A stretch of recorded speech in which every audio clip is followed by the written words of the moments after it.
Hello, you're watching Hornbill TV's newsroom.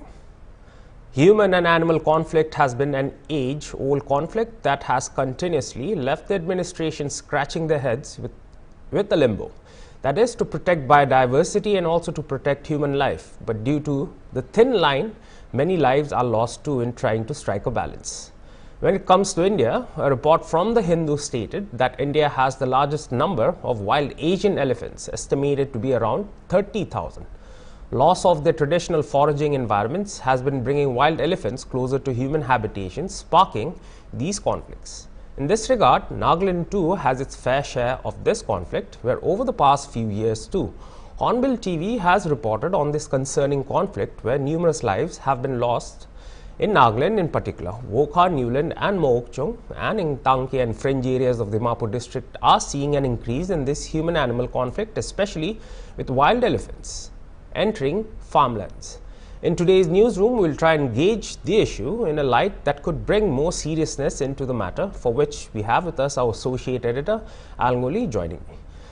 Good morning, sir. Thank you for joining me on this particular newsroom where we will look at the human-animal conflict, and especially for the state of Nagaland, we will look at the problem of wild elephants.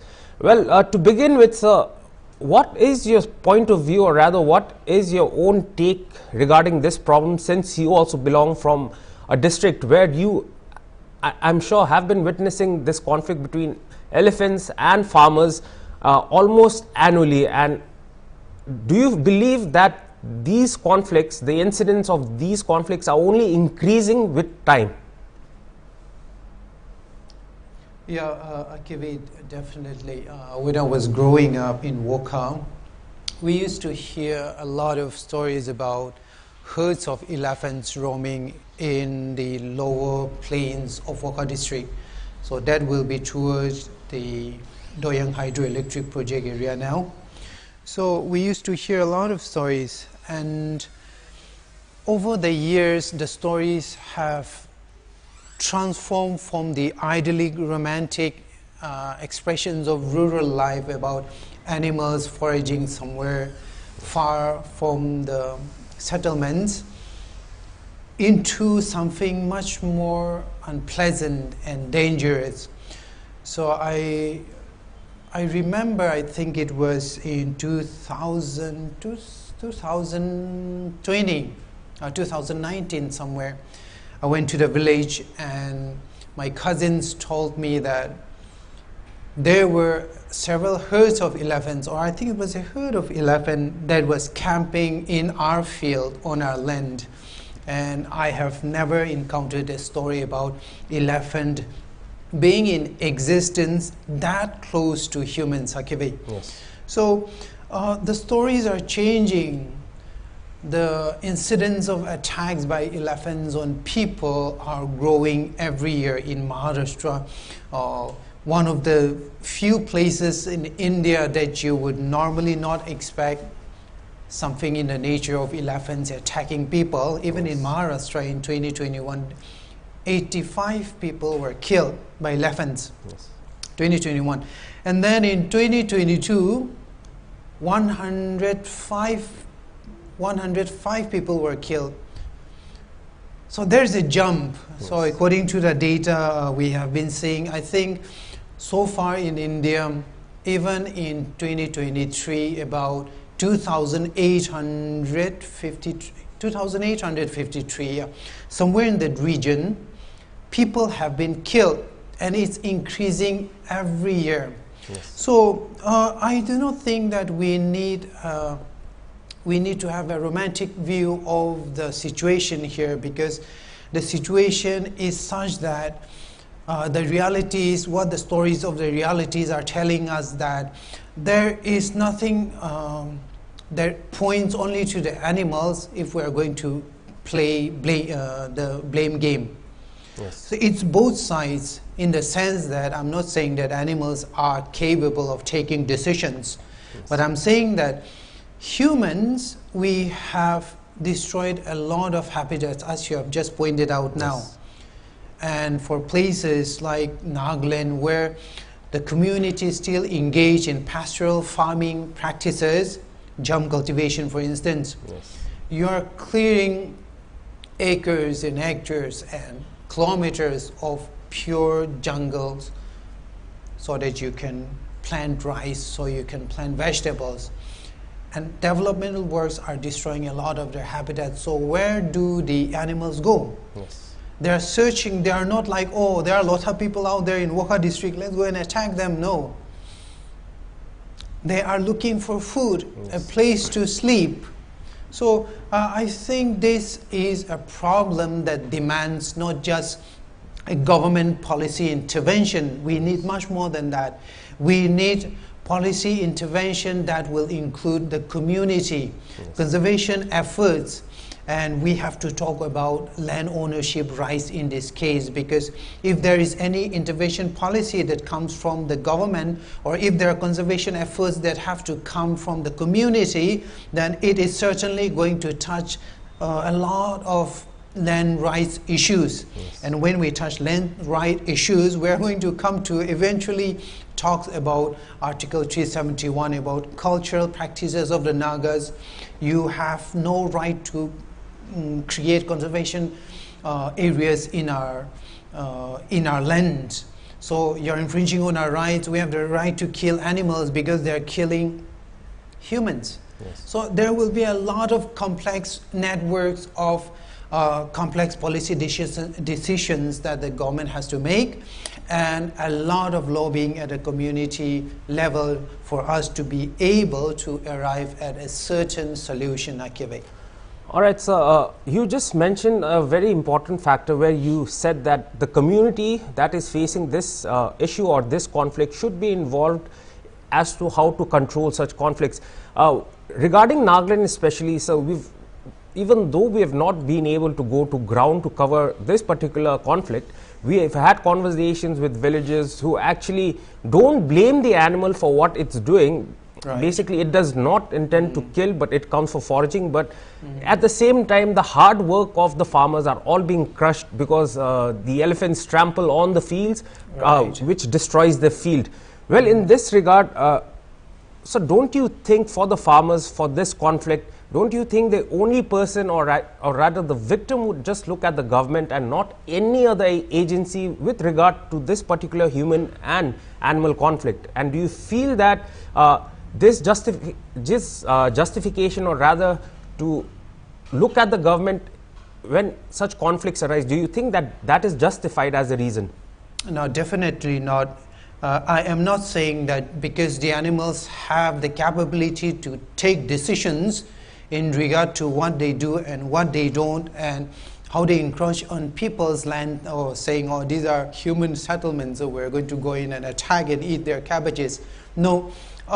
My point is, if we are able to work on some kind of a solution that would accommodate the interests of humans and the animals, then, like I said, there has to be policy interventions that addresses the conflict not through the eyes of the humans alone. It has to also come through the eyes of the animals, so to speak, in the sense that we cannot blame the animals for what they are doing. We cannot. Because like I said, they're only foraging. They're looking for food, a place to sleep. They're looking for nutrition for their young. So we cannot blame them. And we also, the humans, cannot take our anger upon them or look at the government doing nothing, because we feel that the animals are not sentient beings that can take decision in this regard. So here the approach would be not to justify who is right or who is wrong, Akivi. The approach here would have to be something that is extremely practical. And that is why I said community involvement. Because when we talk of policy, we are practically talking about spirit of words, spirit of visions, and spirit of goals. But when we talk of involvement, we are talking about solution at the practical level. Where are the elephants intruding? Which are the areas? How many of them are there? Which village? How large is the land of the village?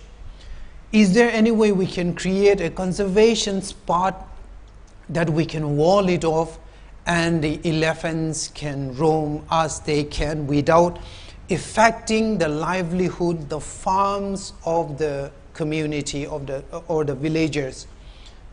And if there is some kind of an area like that, who is going to oversee that? Who is going to take care of the infrastructure? And how are we going to ensure this infrastructure will definitely protect the interests of the villagers in terms of agriculture, their crops? So these are a lot of practical aspects of the solution that we need to work on it, and it cannot just come from a place of justification about who is right and wrong. All right. When I went to the village, my cousins told me that we have a very large land in our village, Akive. So my cousins, they farm cabbages, potatoes, tomatoes. So it seems when we were there, the herd was not just passing through, it was camping in our land, and the elephants had trampled everything, and those that were not trampled were eaten. So for that particular harvest season, my cousins had nothing to harvest. They had lost everything. But what can we do? They're animals. So what he told me was, I think you media people should also speak on our behalf, or if you can, why don't you visit us? We'll take care of your lodging, your transportation, so that you can take this problem to the government, so we can work together for a solution. So there's no justification about who is right or wrong here, okay? It is only about the willingness to work together to come at a solution of some sort. Even if it's not permanent, at least some kind of a stopgap arrangement so that it will somehow lead to a more permanent and feasible solution, okay?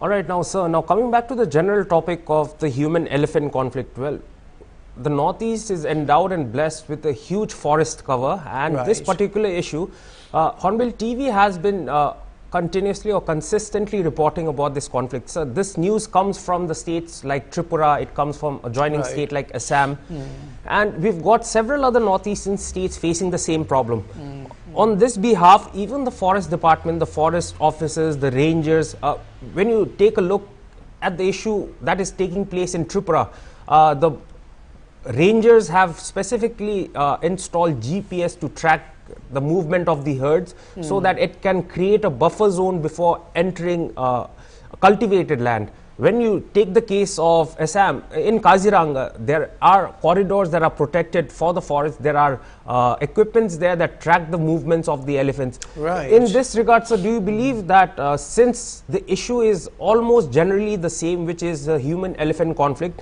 there should be more synchronization between the northeastern states, especially the forest rangers and the departments that are facing such issues, so that they can all come together and work out a solution that could also bring, could at least be some sort of a lasting solution to this issue? That's a good question. Yes, I am surprised that you mentioned synchronization because, okay, have you ever, Akive, has anyone ever told you that most of the human and elephant conflict are all related to purportedly elephants that come from Assam? Yes. It seems like most of the time the elephants are always elephants from Assam. You go to Mochong, you go to Mon district, you go to Woka in the border areas, you go to Indison, you go to Burlingri areas, and it seems apparently all these elephants are elephants that migrate from toward Assam. Yes. So don't you find it interesting that Assam is one of the fastest developing urban areas in India, not Northeast, in India. Yes. So I think there might be some kind of a correlation between the migration or the movement of the elephants from developed areas to places where they can actually have some kind of food security in that sense. We are less developed than Assam. Yes. which means we have more forest cover in that sense, at least in the border areas.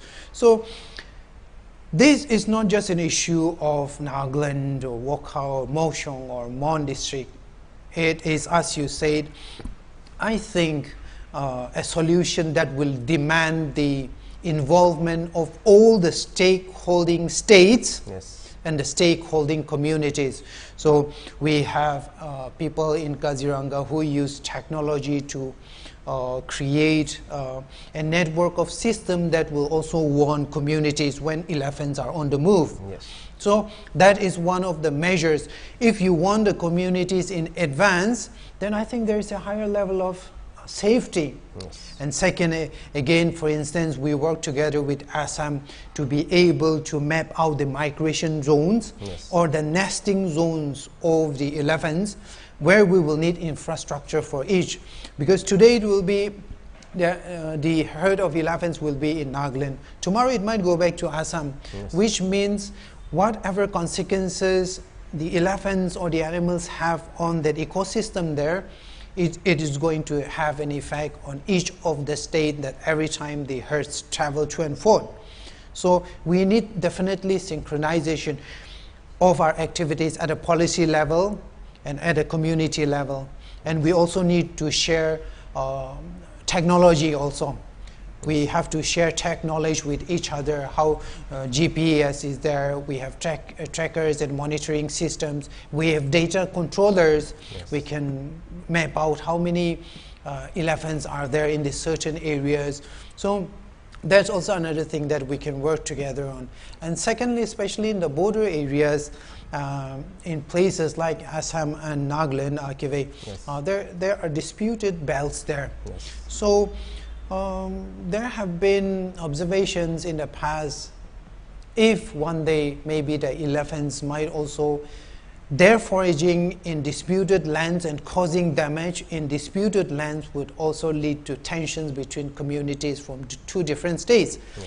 So this is not just an agricultural or pastoral issue, it is also, it could potentially be also a political issue. So definitely our state government, if we are going to go in with some kind of a policy decision to address this issue for people affected by elephants, then I think it is also behove on us to talk to the Assam authorities so that we can work at a solution that serves both the sides and both the communities.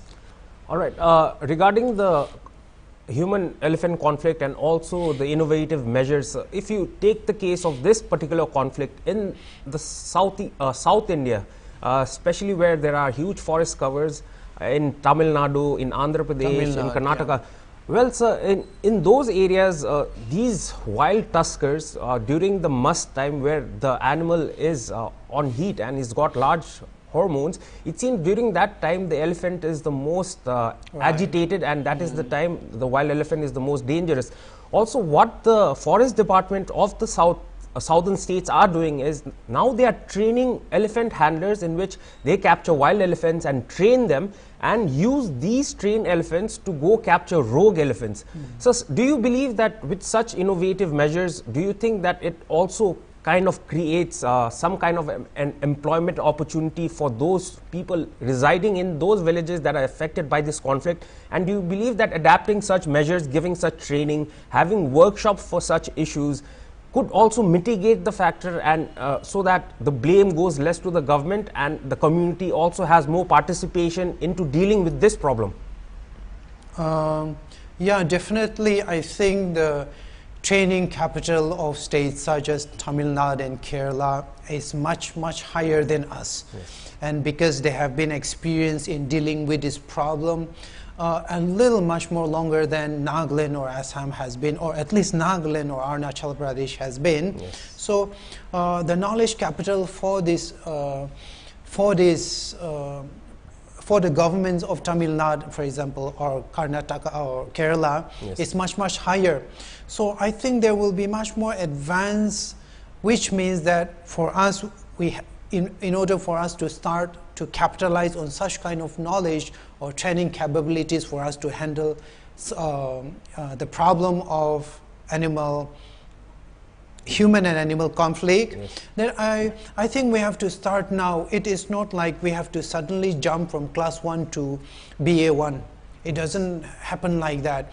Kerala and Tamil Nadu have been dealing with this problem for what, ages, Yes. centuries, Yes. and somehow over the years they have developed that particular support system for them to be able to deal with a conflict. It could be in terms of IEC, information and promotional capital. It could be in terms of training of community members. It could be in terms of economic livelihood, that is security to the farmers or people who are affected by the human-animal conflicts, Yes. particular to elephants. Yes. But for us, though, I think that is too advanced a stage for us to talk at this time, because right now I do not believe that we even have a proper data system where we can actually say, oh, this population or this many of elephants are there in Moshong or Mon or Kohima.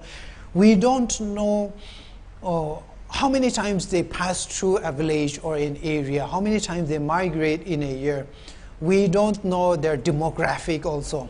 So forget about training elephants to be able to capture rock elephants. Yes. We don't even have some of the basic tracking data in regard to elephants. So like I said, all these things will work itself together if we just make a start somewhere. Yes. At a policy level, take the first step, and then slowly as the problems unravel themselves, then we will be able to have the opportunity to address each and every one of them step by step.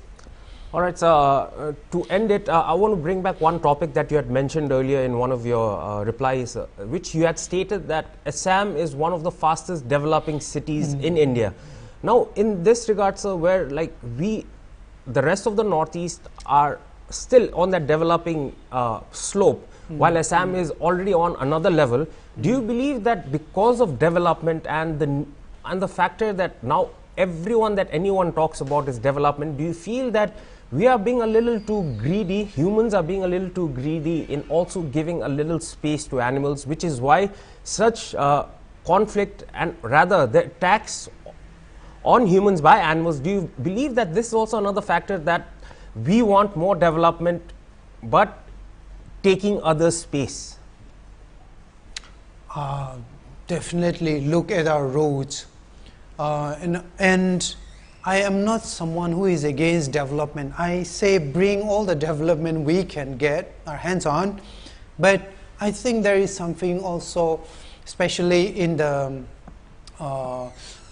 industry, there is a term called responsible development. Yes. So this is a sort of a development that takes into account not just the needs of a particular citizen or a society or a state.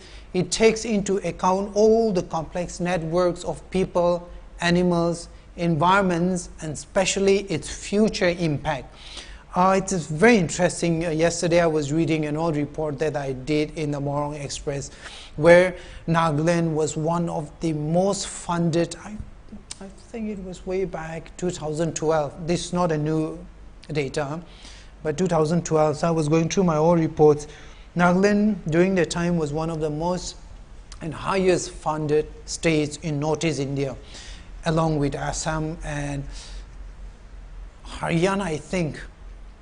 But according to Projects India, which tracks all developmental aspects of a state and their progress within the development realm, Nagaland was one of the lowest in terms of development, in terms of road and infrastructure, power facilities, water, basic public amenities. Yes. So we were one of the lowest, while we had funding to about 23 to 25%. Our performance level was about 0.3% AKV. Yes. So here we need to define development in terms of the future utilities, not the present utility, which means that we have to keep in mind that if we're going to build roads, let's keep the trees at least for the birds, I mean, at a microscopic level. Yes. So if we're going to build a road over this, let's think about the animals, the birds that live on the trees here, so don't cut them down. That's development, that is responsible development. So we are not just greedy and amid our being greedy, we are also irresponsible. And when we talk of the animal and human conflict, we always see the animals as the perpetrators, the villains in this case, and we are the victims. But I think generally, I think we are the villains in this case, and they are the victims. Yes. Because these animals, they cannot make decisions, but us, we can make decisions in the sense that we have control over the resources to be able to come up with a solution that will also positively impact the animals. So development here in this regard should not be seen in the way of something that benefits only the human. Yes. It should be seen in the benefit or the potential benefit of the animals that we live with together. All right, so thank you so much for joining me on this morning's newsroom to speak more on the human and elephant conflict that currently is a rising concern in Nagaland. Thank you so much. Well, that was our associate editor Alngoli, who just joined me on this newsroom to speak about the rising conflict of the human elephants, and which over the past few years Nagaland has also seen a sharp increase in incidents such as these. Well, Hornbill TV has been reporting on this issue, and unfortunately Hornbill TV had reported about where a couple had been trampled by a herd of elephants in the Indisen area that is adjoining Assam and the Dimapur border. And we've also been consistently hearing about wild herd of elephants entering districts like Wokha, Mokchung and Newland. Well, our associate editor said if there is more synchronization between all the northeastern states and all the stakeholder states and the stakeholder communities, well, I think there could be some sort of solution that could be found to tackle this issue, maybe not for a lasting time, but maybe for a particular time in which in that particular time there could be more measures that could be found or could be shared among each state facing this problem to tackle this issue. Well, the government and the MLAs of these respective districts have also put forth this problem in the House, or rather the Nagaland Legislative Assembly, and the Forest Department too. The minister in his reply had responded by saying that the department is looking into the matter and they will put all their resources to try and resolve this conflict as soon as possible. Well, in other words, that our associate editor had also put it is that when it comes to development, if people follow responsible development, I think there would be development in both the human aspect and also animal aspect, in which this conflict could reduce by a very high number. Well, that was all for today's newsroom. For more newsrooms like this, keep watching Hornbill TV. Goodbye.